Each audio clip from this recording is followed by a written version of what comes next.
verdades que no nos gusta escuchar, ¿no? Un neurocientífico decía que los seres humanos decidimos qué mentiras creer, que creer a ciertas mentiras es una decisión, como aquella persona que no quiere saber ciertas verdades y va al médico y dice: doctor, por favor, miéntame. Sí, porque si me empieza a dar los valores de triglicéridos y colesterol, estoy perdido.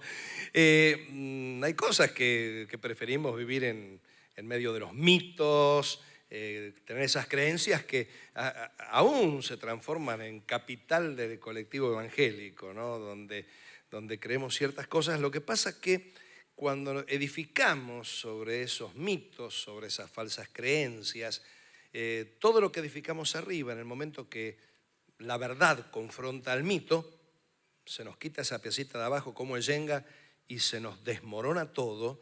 Y ahí tenemos diferentes opciones. Tenemos la opción de reconstruirnos sobre un fundamento más firme, revisar nuestros fundamentos y restaurarnos, reconstruirnos. Algo parecido ocurrió con Job, cuando al final dijo: antes de oídas te había oído, pero ahora mis ojos te ven. Tuvo que reconsiderar aspectos de su vida. Pedro, que después de haber dicho no lo conozco, y no mentía en cierta manera, porque conocía a un aspecto de Jesús, pero el Jesús del sacrificio todavía no lo conocía, y después de llorar amargamente aprendió las lecciones de teología más importantes de su vida. Pero está la otra opción. A veces cuando uno ve que le falla su creencia, algunos caen en la decepción, y un cristiano decepcionado es herido de muerte. ¿Por qué? Y porque fundó toda su vida en algo que Dios no de ninguna manera decía. Así que leamos juntos el libro de Josué, capítulo 5, versículos 8 al 12, donde vamos a encontrar algunas verdades que seguramente a algunos no les van a gustar, pero te van a hacer bien. ¿Vos viste que hay cosas que no gustan pero que hacen bien? Bueno, eso voy a intentar. Y si no, después estoy en la calle para que me pegues. Y cuando acabaron de circuncidar a toda la gente, se quedaron en el mismo lugar, en el campamento, hasta que sanaron. Y Jehová dijo a Josué: hoy he quitado de vosotros el oprobio de Egipto, por lo cual el nombre de aquel lugar fue llamado Gilgal hasta hoy. Y los hijos de Israel acamparon en Gilgal y celebraron la Pascua los 14 días del mes por la tarde, en los llanos de Jericó. Al otro día de la Pascua comieron del fruto de la tierra los panes sin levadura, y en el mismo día espigas nuevas tostadas. Y el maná cesó el día siguiente, desde que comenzaron a comer del fruto de la tierra, y los hijos de Israel nunca más tuvieron maná, sino que comieron de los frutos de la tierra de Canaán aquel año. Me encanta esta porción. Todos sabemos muy bien que Israel tenía que ser la plataforma para enviarlo al Mesías al mundo. Si Jesús hubiera nacido en otra época o en otro lugar, el Evangelio no hubiese encontrado las vías para llenar la tierra. Así que Dios tenía que formar una plataforma, una nación, la nación de Israel, como para que tuviese una buena infraestructura, que tuviese el conocimiento correcto del Señor y las expectativas de un Mesías, para que esto a su vez te llegase a vos y a mí. Ahora, ¿qué pasó? Dios llamó a un caldeo en medio de una civilización mucho más avanzada que las civilizaciones contemporáneas, Abraham, y le dijo: ve a la tierra que te mostraré. Y no le dijo: va a ser la tierra de aquel lugar. No le dio fotografías, no le dio folletos, no le dio nada, ni siquiera le dio una tarjeta de crédito, ¿no? Así que Abraham iba y a cada metro estaría preguntando: ¿este es, Señor? Este es, Señor, acá es el lugar, Señor. No, no, no. Y finalmente cuando llega: ¿esta es, Señor? Sí. Pero se la diera de tu descendencia. Qué bajón. Y claro, había un plan. La tierra de Canaán estaba llena de cananeos. Qué interesante, ¿no? Como Argentina está llena de argentinos, que es la primera tontería de la mañana. Bueno, estaba llena de cananeos, pero cananeos eran una cultura impía, pagana, con costumbres perversas, religiones perversas, que atentaban contra todo lo que Dios había creado, aún cometiendo el infanticidio. Así que, ¿cómo hacer que esta semillita pequeña llamada la familia de Abraham pudiese crecer y desarrollarse en medio de tanta cizaña que eran los cananeos? Bueno, Dios tenía su técnica y envió una gran hambruna sobre la tierra, una sequía y la consecuente hambruna, para que fuese desacelerándose la explosión demográfica de los cananeos, mientras los israelitas estaban en un invernadero, la tierra de Gosén, en Egipto, multiplicándose. Entonces decrecía la población cananea, se multiplicaba la población israelita, hasta que llega el momento, 400 años de estar en Egipto, llega el momento de ir a la tierra prometida. Pero ¿cuál era el problema? Después de 400 años, Egipto era la nación, era la cultura, era la creencia de todos los israelitas que estaban. Y si en lugar de hacerlos peregrinar 40 años, les hubiera prestado Dios un Boeing 767 para llegar en media hora a Tel Aviv, no se hubiera llamado jamás Israel, sino esa tierra se hubiera llamado Nueva Egipto. No sé si me entienden. Era más de lo mismo, la misma gente de Egipto en una tierra nueva. Así que para poner gente en la tierra nueva tenía que ser gente nueva.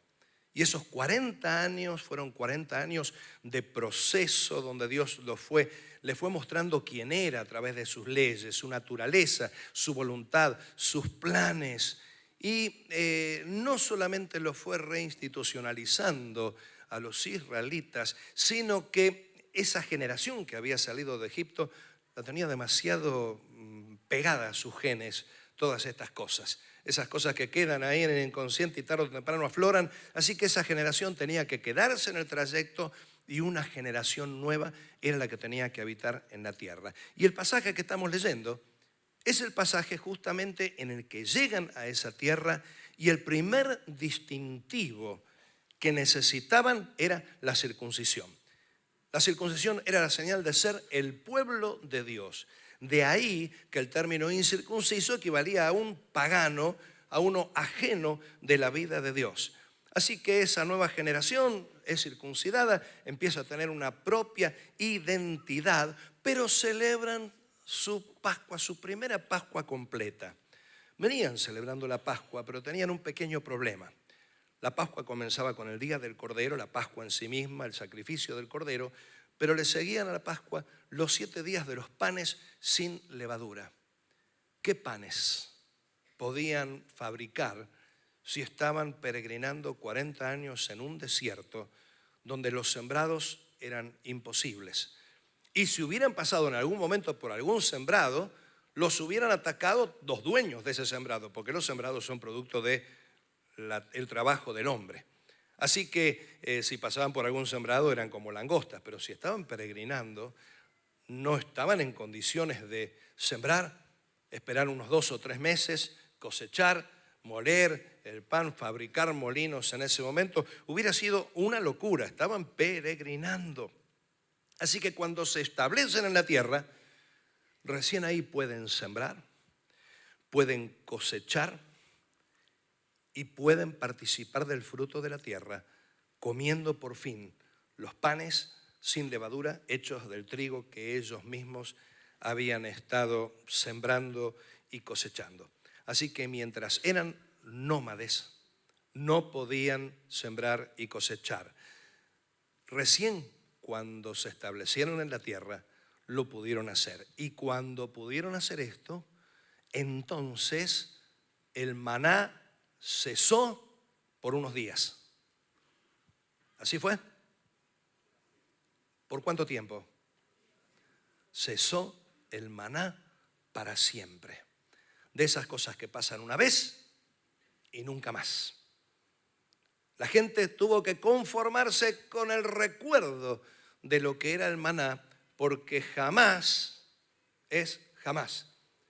Quedó en el recuerdo y quedó en el arca del pacto una muestra del maná, una evidencia para que digan, mira que esto fue cierto, ¿eh? Y ahí estuvo durante mucho tiempo en el arca del pacto.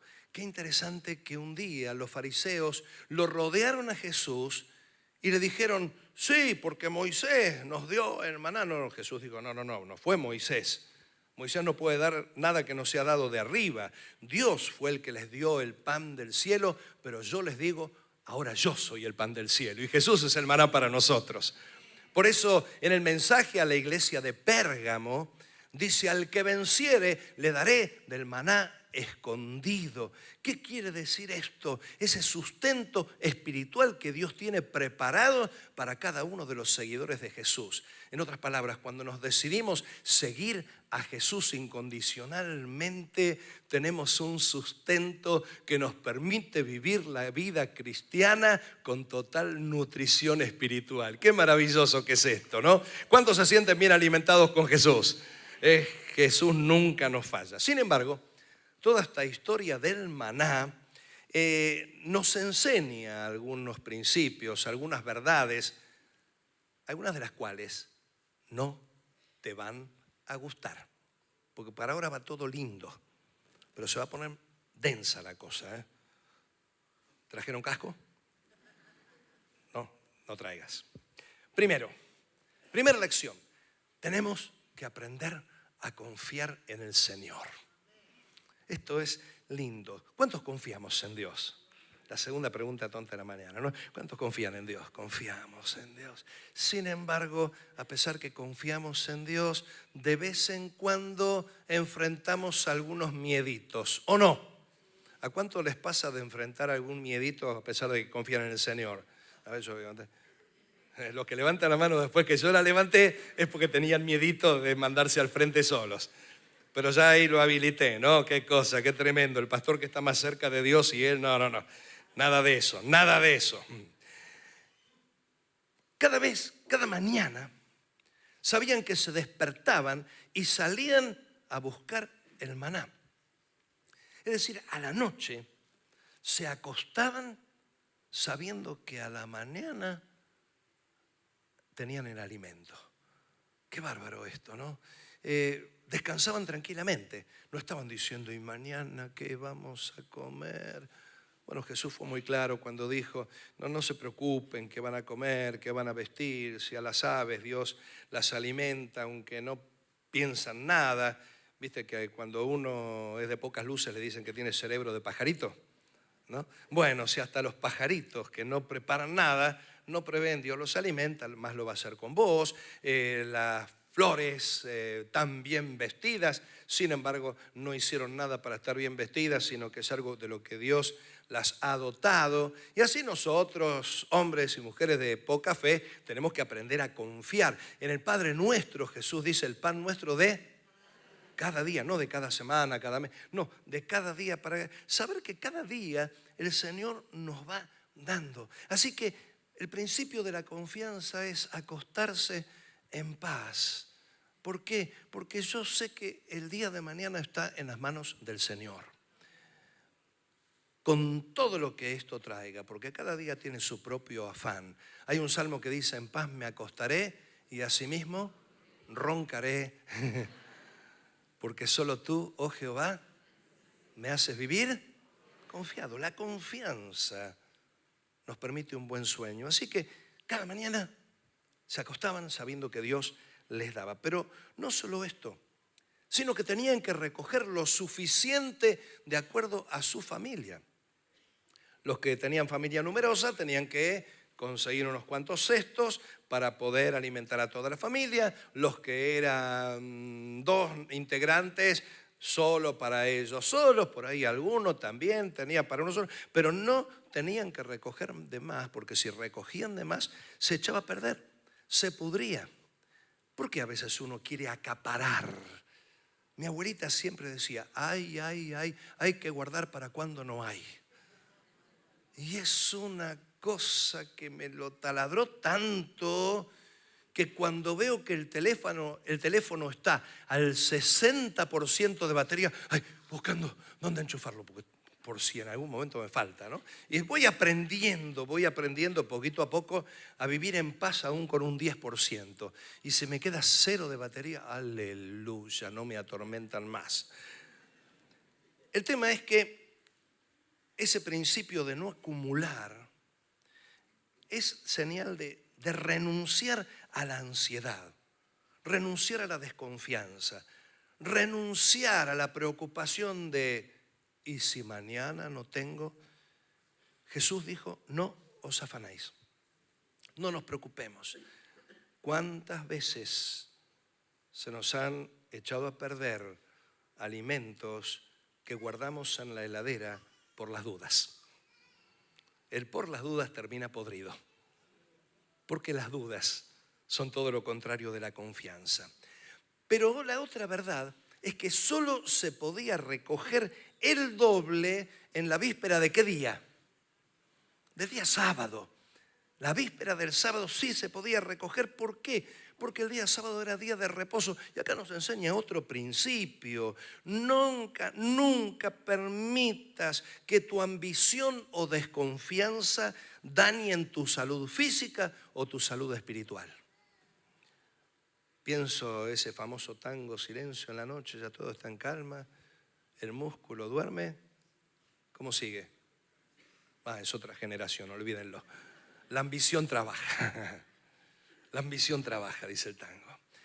Es decir, a veces el querer tener algo más significa sacrificar la salud y no descansar, no dormir lo suficiente, no tener el suficiente tiempo con la familia.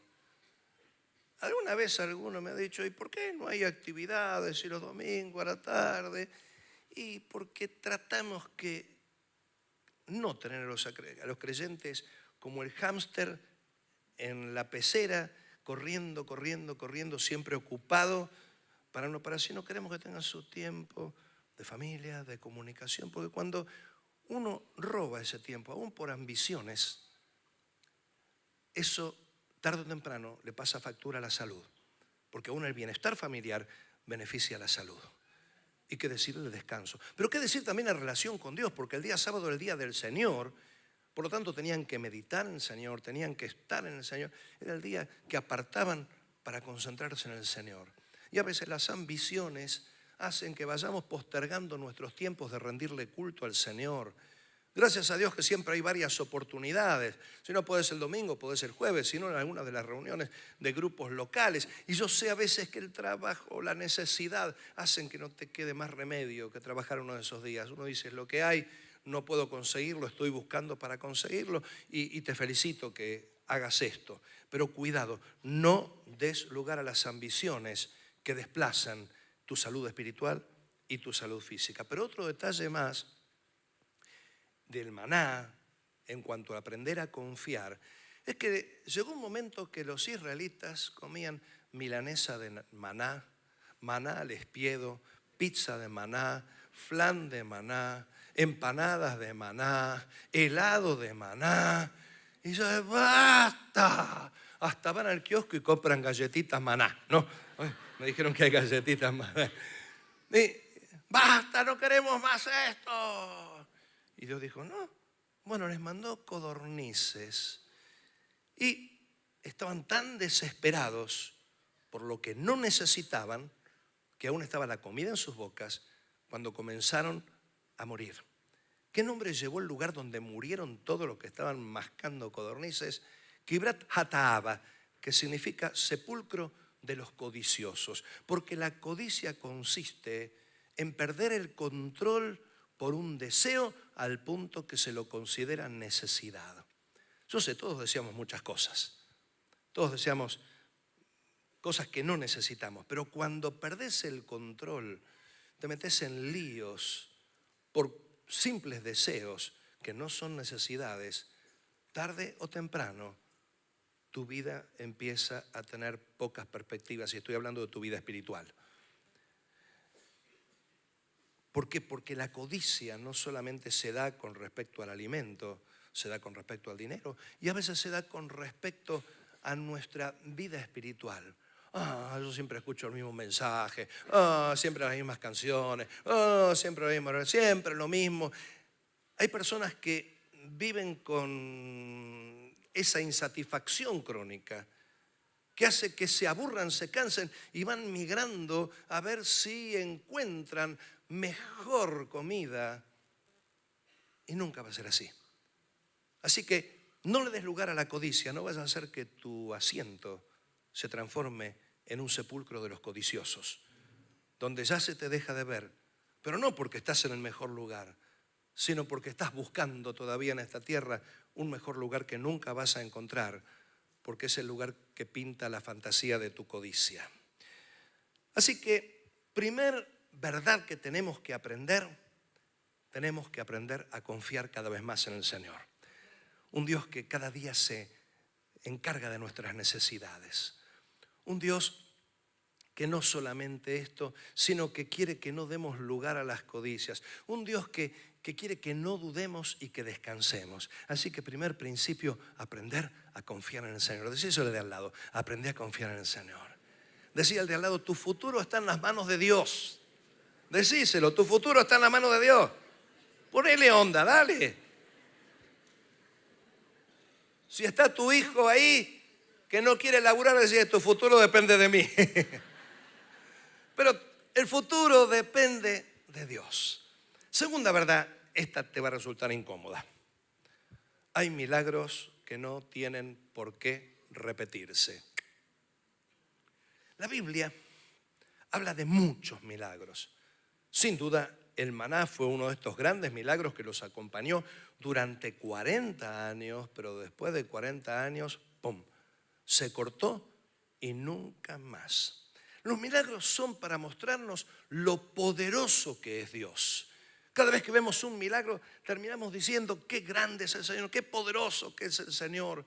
Lo vemos en el caso de ese paralítico que bajaron del techo. Jesús le dijo lo más importante a él: tus pecados te son perdonados. Pero claro, no faltaron los religiosos que, como no querían aceptar el mensaje, empezaron a juzgar las formas y le dijeron, ¿quién se cree que es este para perdonar pecados? Si el único que puede perdonar pecados es Dios. Y Jesús entonces les dijo, ¿qué es más difícil decirle? Y obviamente, levántate y anda, porque eso exige una reacción milagrosa. Entonces Jesús, ¿qué les dijo? Para que sepan que tengo potestad para perdonar pecados, en otras palabras, para que sepan que soy Dios, les voy a mostrar algo que solamente Dios puede hacer. Levántate, toma tu lecho y anda. Y de esta manera los religiosos tuvieron que avergonzarse, pero los que creían sinceramente se dieron cuenta que el discurso de Jesús tenía la firma de Dios, porque Jesús es Dios todopoderoso. Así que los milagros se dan para mostrarnos la grandeza del poder de Dios y porque son intervenciones de Dios en algunas cuestiones muy, muy puntuales. Pero no tenemos que hacer un reglamento de los milagros, porque ahí a veces nosotros fallamos, caemos en un legalismo místico donde, porque vimos un milagro, creemos que Dios está obligado a hacerlo siempre.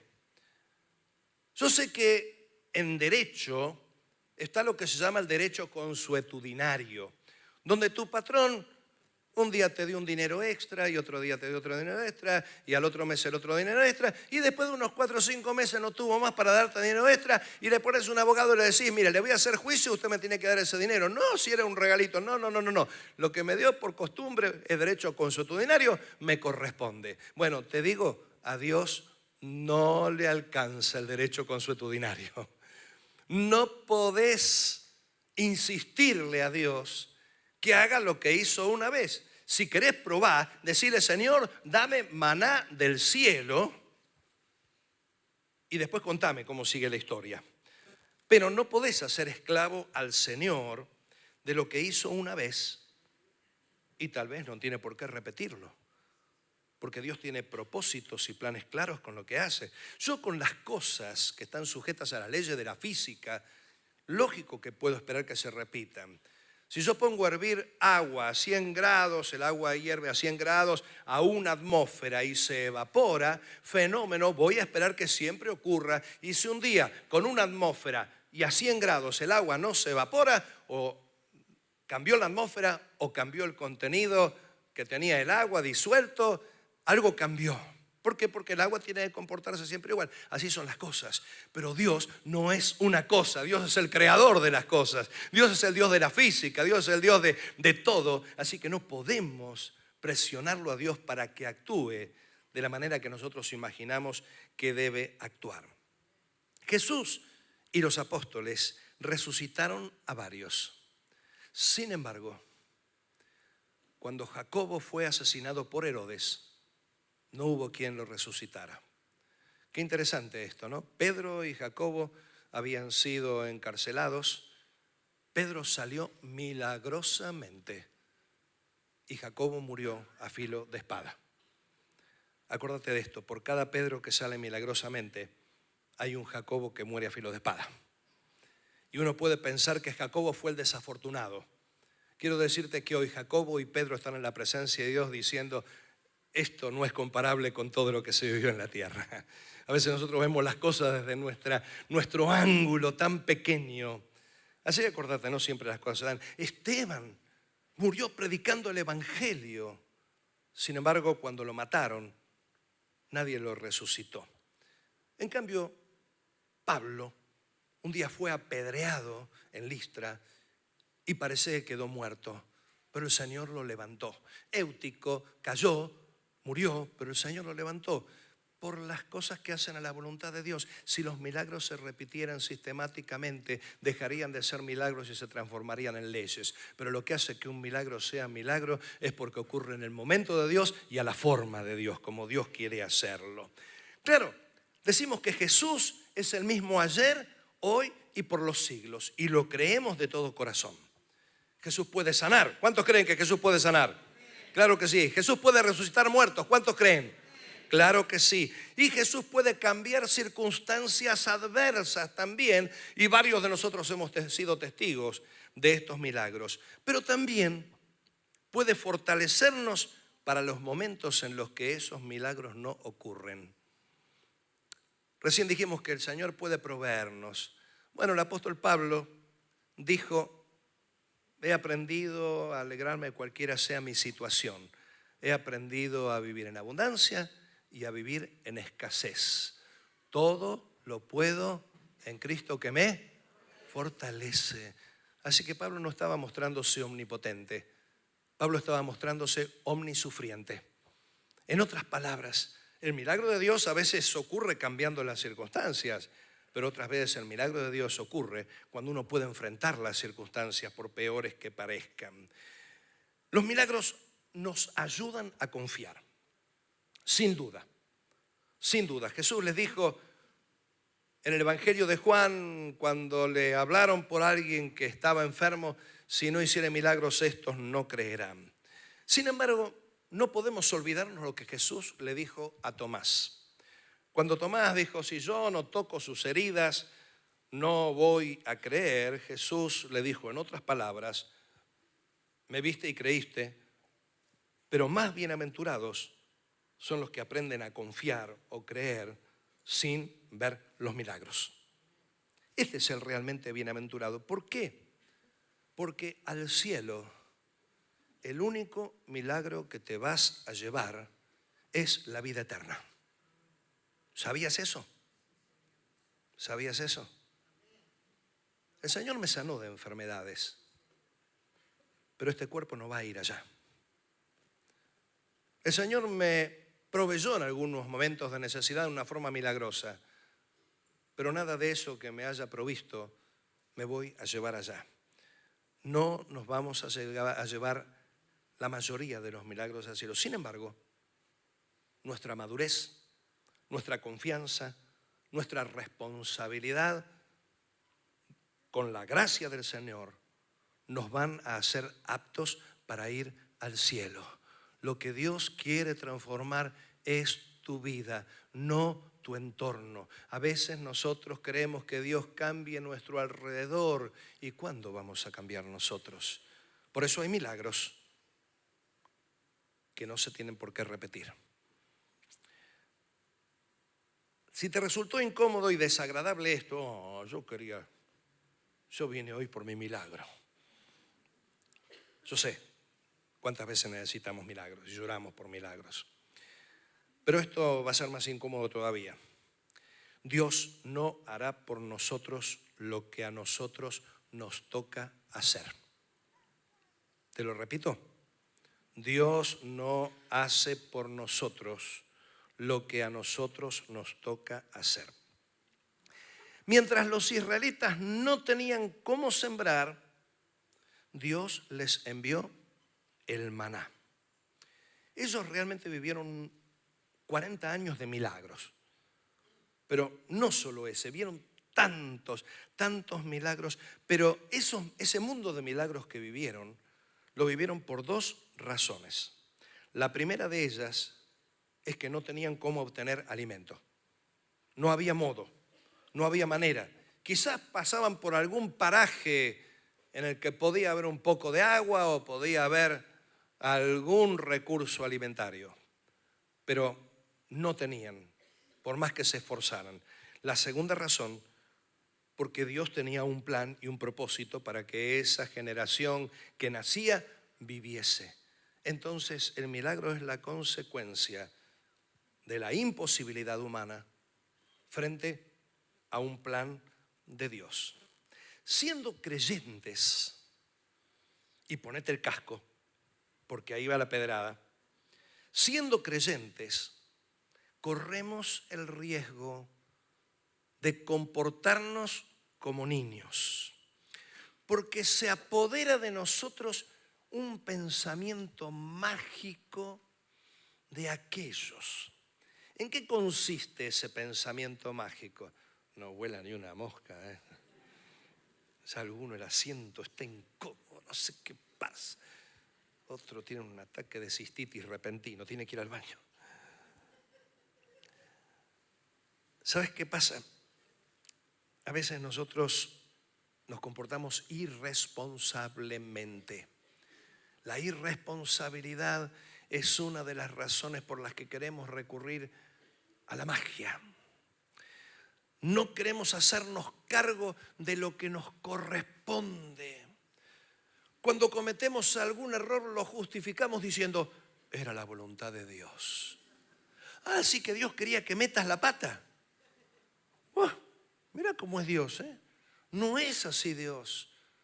Pero el irresponsable siempre va a culpabilizar a los demás y no va a mostrar el sentido propio de carga que tiene que tener. Ser responsable es saber responder. Supe una vez de un trabajador que se quejaba porque él creía que merecía un puesto de los bien altos. Y yo no sé por qué me tienen cajoneado ahí y este puesto, qué sé yo. Pero también sabía que este trabajador hacía lo mínimo indispensable. Si se podía ir antes, se iba antes. Llegaba siempre tarde, siempre tenía una buena excusa, pero le pasaban todas. Parecía una novela la película. Y por supuesto no reaccionaba de las mejores maneras y un montón de situaciones que mostraban irresponsabilidad. Me ha tocado trabajar, antes de dedicarme plenamente a la obra del Señor, me ha tocado trabajar en varios lugares y me he encontrado con esto, la crítica hacia muchos creyentes que dicen, habla tan lindo, pero es un vago bárbaro. No labura, es un irresponsable. Porque los creyentes, el Señor hará el milagro. Viejo, pero apretá el botón en la máquina que se echa a perder la mercadería. Señor, toca la máquina, pues yo no la voy a tocar. El pensamiento mágico también acompaña a la pereza. Recurrimos al pensamiento mágico porque somos perezosos. No nos gusta trabajar. No nos gusta esforzarnos. Parece que el famoso texto de Josué, y sé valiente. Anatemizamos la palabra esforzarse, porque yo estoy en el reposo del Señor. Y tenemos un concepto de la gracia tan distorsionado que nos transformamos en haraganes crónicos. La impaciencia es otra de las características del pensamiento mágico. Parece que que yo voy a lograr mi aumento de sueldo, parece que yo voy a lograr cambiar mis relaciones interpersonales poniendo 3 minutos en el microondas mis problemas. Y no es así. Muchas cosas tienen que ser producto de nuestro esfuerzo. Dios no va a hacer por vos lo que a vos te toca hacer. Cuando Israel pudo sembrar, el Señor le dijo: muchachos, se acabó la fiesta. A sembrar, a sudar, a trabajar. Dios nos sanó de muchas dolencias. ¿A cuántos el Señor sanó de dolencias? Qué bueno que es el Señor. Y lo sigue haciendo de vez en cuando. Pero ¿sabes qué? Ahora tenemos que ser responsables de nuestra salud y controlarla. ¿Cuánto hace que no te haces el último chequeo?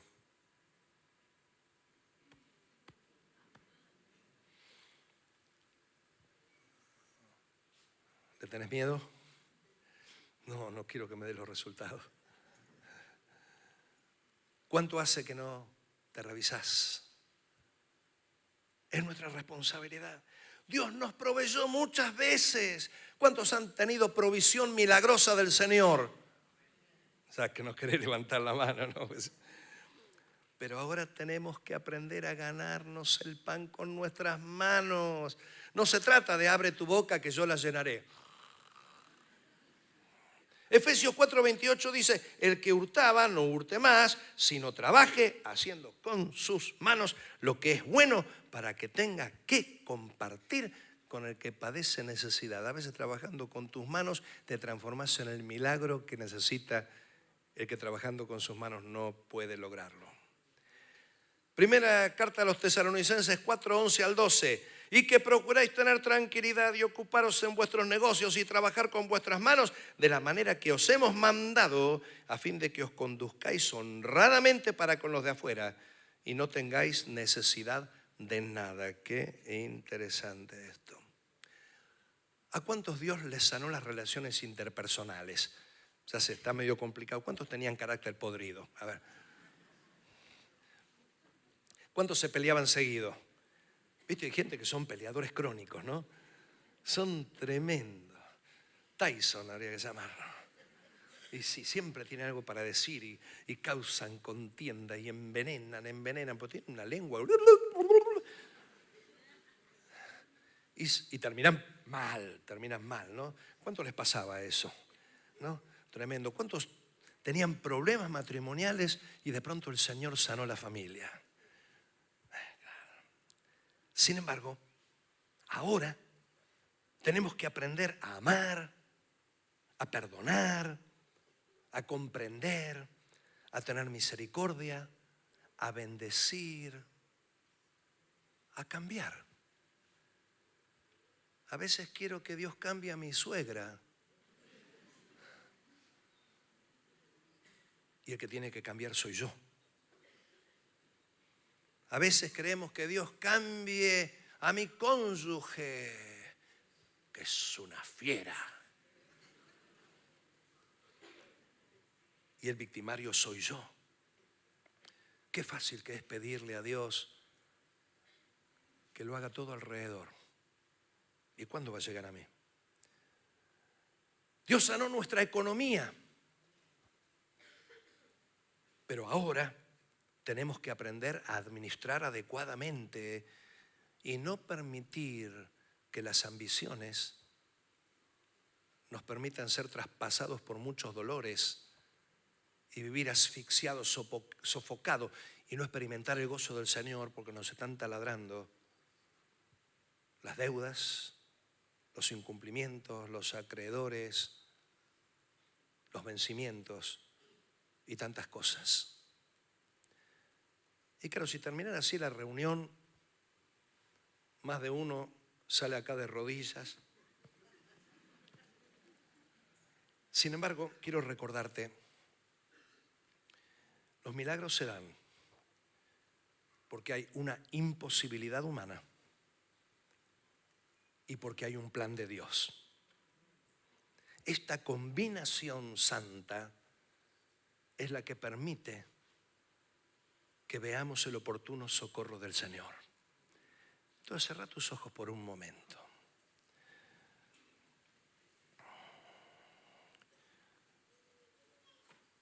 Hemos dicho que tenemos que aprender a confiar en el Señor. Es muy importante confiar en Él para no hacer más de la cuenta.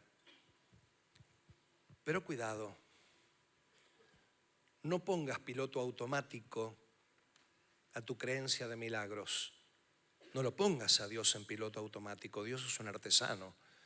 No te enojes con Dios cuando Él no hace lo que vos esperabas, porque tal vez Él está esperando que vos hagas lo que tenés que hacer.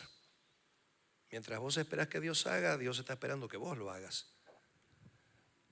Y vos dirás, ¿qué porcentaje me toca a mí y qué porcentaje le toca a Dios? Eso lo he dicho alguna vez. Ojalá pudiera decirte 50 y 50. A mí me encantaría 1 yo y 99% Dios.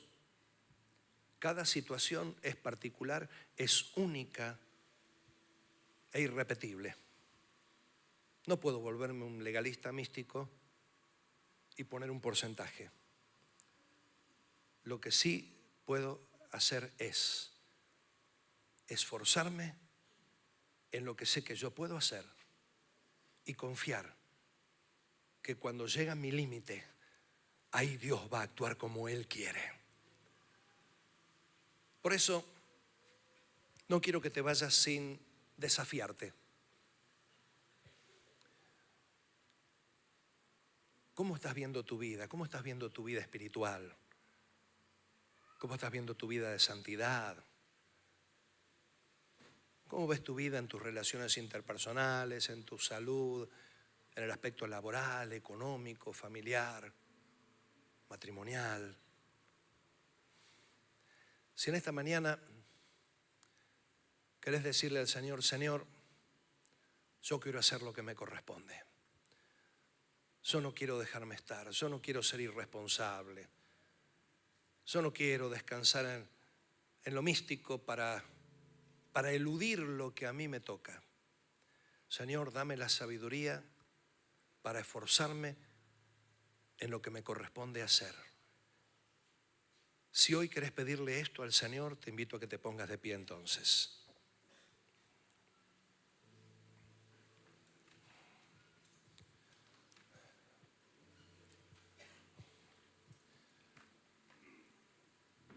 Medita por un segundo, porque yo sé que estamos todos de pie. Yo soy el primero que está en pie y que te acompaña poniéndote de pie, pero pensá concretamente, porque si el Señor me venía empujando para hablar de esto, es porque seguramente hay muchas personas que tienen que decidir qué van a hacer. Con tus ojos cerrados pensá, ¿qué voy a hacer? Empezá por una o a lo sumo 2 cosas, basta. Yo no puedo pedirle al Señor que cambie mi entorno, yo tengo que cambiar, porque a mí no me dio un espíritu de cobardía, sino de poder, amor y dominio propio. Si yo tengo ese poder que Dios me dio, no puedo endilgárselo a Dios para que Él lo haga. Él me lo dio. Si Dios me dio la capacidad de amar, porque tengo el Espíritu Santo, tengo el fruto del Espíritu, yo tengo que usarlo. Si estoy con cierta tentación, yo tengo que decidir decirle no a la tentación. Y si estoy con hábitos, prácticas, acciones que me están alejando de Dios, yo tengo que tomar la decisión. Eso es ser responsable. El mensaje es incómodo.